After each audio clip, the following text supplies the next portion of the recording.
Hello everyone, my name is Tyler Krompiatek with a Coley Quick Tip. In this video we will go over how to edit a hypothesis assignment. Note that changing the PDF or turning the assignment into a group assignment will remove any annotations currently on the PDF.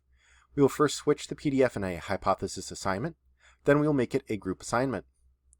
First, find and click on the hypothesis assignment that you want to change.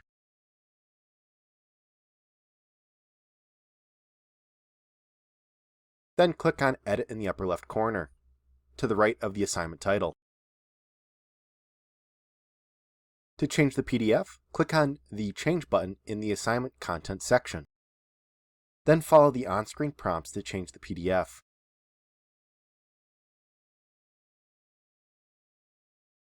On the same screen, you can change the assignment to a group assignment.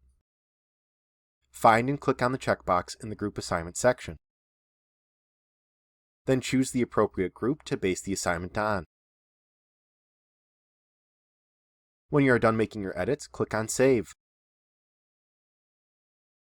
The assignment will update. That's it for this video. If you have any questions, please contact us at helpdesk@canisius.edu. Thanks for watching and have a great day.